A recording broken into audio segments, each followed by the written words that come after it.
Vi anvender den mediepædagogiske loop-model til at strukturere vores projekt om konflikthåndtering. Modellen understøtter dynamisk udvikling og tilpasning, hvilket muliggør, at forskellige faser kan interagere og påvirke hinanden i processen uden at stræbe efter et fastsat slutmål. Vores tema har vi som sagt valgt skal være konflikthåndtering, da vi i praksis selv har oplevet at stå i situationer, hvor vi har manglet erfaring, viden og kompetencer til at kunne løse en konflikt. Vi vil derfor gøre brug af en af de 4 magtdimensioner, som Ida Schwartz taler om. Ifølge hende kan vi tale om den indirekte magt i form af, at vi udvikler et redskab til børnene. Vi har på den måde forudbestemt, hvilken vej det skal følge for at kunne løse en konflikt i fællesskab med hinanden. På den måde bruger vi vores indirekte magt til at styre beslutningsprocessen for vores børnegruppe. Ved at vi har udviklet et redskab, kan vi støtte børnene i at kunne løse en konflikt i fællesskab og skabe et samarbejde med hinanden. Redskabet kan være en guide, der kan hjælpe børnene til at snakke om følelser og udvise, hvad de selv føler, og derved blive selvbevidste. Men de kan samtidig også lære at have medfølelse for de andre og lære om, at alle er forskellige, og alle kan opleve tingene forskelligt. Netop dette redskab er den visuelle idé, der hjælper børnene til at opbygge selvstændigheden og få deres egen succesoplevelse. Samtidig støtter vi dem i selv at handle og ruste dem til at udvikle deres egen selvstændighed. Denne selvstændighed er en god byggesten for at kunne bidrage til fællesskab igennem ansvar og drage handling deraf. Teknik. Vi bruger kamera og telefon til at optage små film, hvor vi selv spiller superhelte, der viser både konflikter og mulige løsninger. På den måde bliver teknikken et redskab til at dokumentere vores arbejde og gøre det synligt, hvordan vi kan arbejde med konflikthåndtering. Ved at optage konfliktsituationerne kan vi efterfølgende se, hvordan de udfolder sig trin for trin. Først selve konflikten, derefter følelsesreaktionerne og til sidst løsningen. Det giver os en mere nuanceret forståelse af, hvordan følelser spiller ind, og hvordan børn eller voksne kan bruge redskaberne. Når vi kan spole tilbage og kigge på forløbet igen, så styrker det vores refleksion og hjælper os til at justere undervejs i loop-modellen.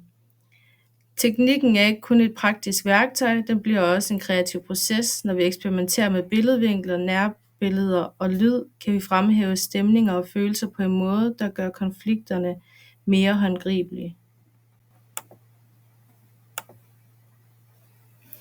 Æstetik og kreativitet. I loop-modellens loop omkring æstetik og kreativitet har vi sat fokus på det kreative i forbindelse med skabningen af løsningshjulet og venskabskassen. Løsningshjulet skal skabes i fællesskab med klassen, og de løsninger i klassen i fællesskab kommer med skal ned på hjulet. Hjulet kan males i forskellige farver, og løsningerne kan være kreative i forbindelse med processen, alt efter hvad børnene ønsker, for de løsninger, der passer til dem. Og hvilke løsninger tidligere har brugt i konflikter, kan de drage ind i løsningshjulet. Venskabskassen. Venskabskassen er fyldt med de 5 grundfølelser af Susan Hart. Grundfølelserne er i kassen i visuelle billeder, som børnene i fællesskab med læreren skaber, så de alle ved, hvad de kreative billeder betyder. Vi har i fællesskab med hinanden lavet et eksempel på kreative billeder, der understøtter de 5 grundfølelser. Sorg er et grædende hjerte, glæde er en glad sol, frygt er en edderkop, afsky er en knude i maven, og vrede er en sur smiley, som er rød i hovedet og har røg ud af ørerne. Kultur.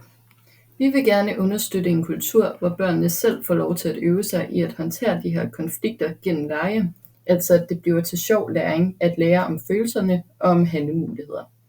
At de får redskaber til at hjælpe dem med at takle konflikterne, der kan opstå, og finder en løsning sammen.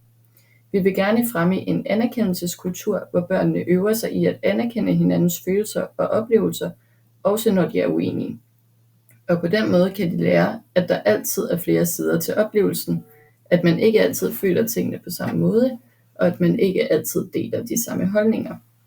Berit Bae, hun understreger vigtigheden af, at alle mennesker har brug for at blive mødt som et ligeværdigt menneske, hvor man bliver lyttet til og taget alvorligt.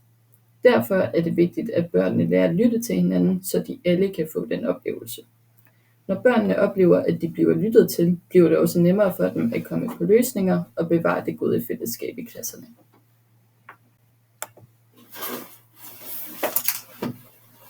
Ramme. For at skabe de bedst mulige rammer for børnene, har vi valgt at udforme materialet, så det er let tilgængeligt deres hverdag. Det er vigtigt, at redskaberne altid kan tages i brug, når børn har haft brug for dem, så de oplever ejerskab og kan integrere dem i deres hverdag. Vi har derfor udviklet en venskabskasse med materialer i, som symboliserer de forskellige grundfølelser, med henblik på, at det skulle være noget, der skulle fange børnenes interesse. Og dermed også hjulet, som vi vil give børnene flere handlemuligheder for at håndtere en konflikt.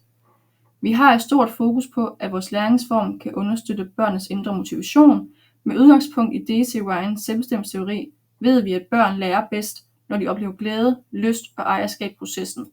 Når motivationen kommer indefra, øges sandsynligheden for, at børn engagerer sig aktivt og bevarer læring på længere sigt.